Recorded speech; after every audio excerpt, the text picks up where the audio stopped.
Hello, I'm John Hartledge. Welcome to my channel. Today we're going to talk about Shiraz. One of my viewers, Jay Burke, recently asked me to do an episode on Syrah and Shiraz, or as the Australians like to say, Shiraz. Without further ado, let's chat wine.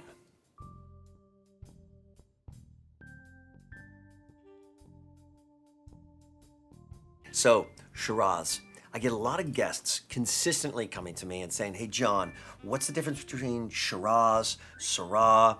Really, there is no difference. I have to be honest though, I've been using a story for quite a while that was considered the basic truth until DNA testing has now proved otherwise. But my story was that Roman soldiers brought the original cuttings of Syrah from the ancient Persian village of Shiraz, which is now in Iran. That they brought those cuttings to what is now southeast France and planted them and propagated this beautiful grape we now know as Syrah. DNA testing has recently shown that Syrah or Shiraz is a cross-pollination of two different grapes, one white and one red. To give you another example, Cabernet Sauvignon, remember the name, is a hybrid of Cabernet Franc, a red wine or a red grape, and Sauvignon Blanc, a famous white grape. Those two cross-pollinated and now have created Cabernet Sauvignon. Much the same way these other two grapes created Syrah. Shiraz was used as a name primarily in Australia as an homage to that ancient story of that Persian village, Shiraz. But they are one and the same. Today I've picked one of my favorites. It's from the Barossa Valley of Australia. That's southeast Australia. And what's interesting, if you look, here we go, on the map, if you look at the geography and actually where we are in relation to the equator, we're about the same distance from the equator south as California, as some of those great regions for red wine all around the world in the upper latitudes. Now we're talking southern hemisphere, about the same direction from the equator. So that affects our basic heat index. And if you draw a line right across, keep going right around the globe, where do you hit? South Africa, Argentina, Chile. It's right in line where the Southeast Australian region is. This is Barossa. The other famous one there is McLaren Vale. But really love the Shiraz from that area. Syrah, I have to say, I'm getting very, very, very intense right now because this has been literally probably my favorite grape ever. I'm talking 30 years. The first time I tried one was a blend, but mostly Syrah, a Chateauneuf-du-Pape, in a little tiny tasting cup. It wasn't even a wine glass, and it knocked my socks off. 30 years later, it's still my favorite grape overall. It's grown all over the world. This particular example is a lot like the southern Spanish Garnachas and Syrahs because there's a really hot weather there, so you get a lot of ripening of the fruits. You get really intense jammy fruit in the actual wine product. And you can see in the finished product here, this is 15% alcohol by volume. Let me give you a little reference. 13 and a half. Bordeaux, other reds that aren't quite so big and just unctuous. They're more balanced. Syrah is a grape that can be unctuous, can be really thick and rich. It can also be a little more artsy, a little more earthy, and that's typically what Southern Rhone is like. The other name for Syrah and Shiraz has typically been Hermitage, because Hermitage is that area of the Rhone Valley where they do only Syrah. And it used to be used as a blending grape in Bordeaux when they had vintages where the Cabernet wasn't quite as strong and they wanted a little more meat to the wine.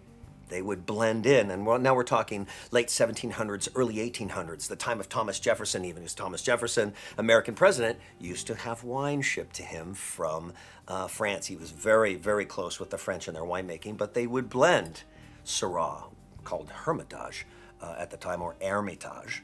They would blend it to give a little more oomph. So we can see the top here. I know, John, that's enough. Pour the wine. Okay.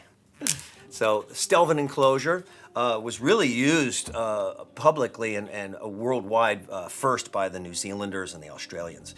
But yeah, that's that really nice enclosure. There's not a cork breathe.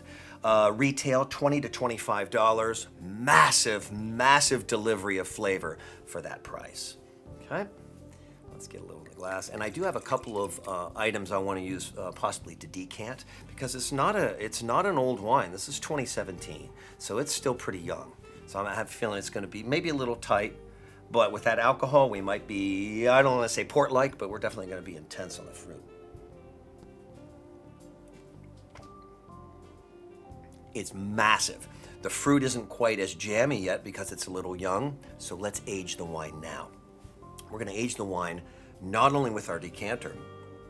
I'm gonna take out this is like a Venturi. This is called the Crystal Vin, and it's the same idea as a Venturi, but I'm gonna put it right on, right over my decanter.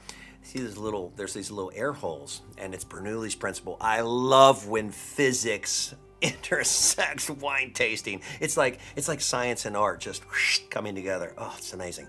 So as gravity is just going to happen, so you put that wine in there, and the gravity of the wine pulling through pulls air into it. So you automatically infuse air into it. If you infuse air into a wine, what do? You oxidize it. You oxygenate it.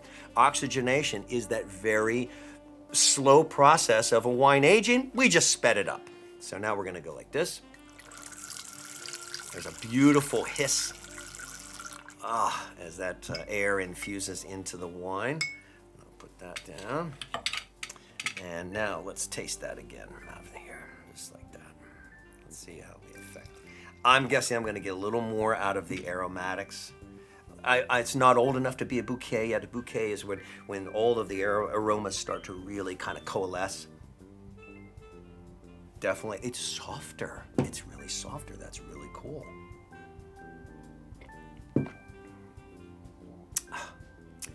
It's funny. It's not jammy, but I like that it's not overdone. It's a massive wine, but it's still balanced and beautiful.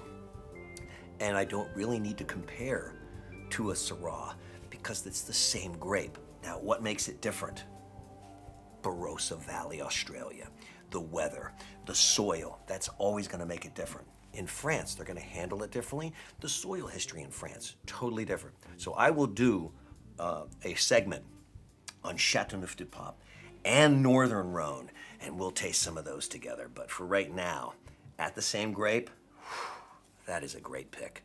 Torbreck, Barossa Valley, Shiraz. Thank you for joining me for this fun episode. As you can tell, Syrah and Shiraz are very personal to me. I love the grape. Listen, if you really liked it, give me a thumbs up. Any specific information about the wine can be found in the description below. Don't hesitate to leave a comment with a wine that you might want me to taste in the future. Subscribe and make sure you hit that bell so you don't miss any future episodes, because you can bet Shiraz I'll be here waiting. Join me again. Let's chat wine.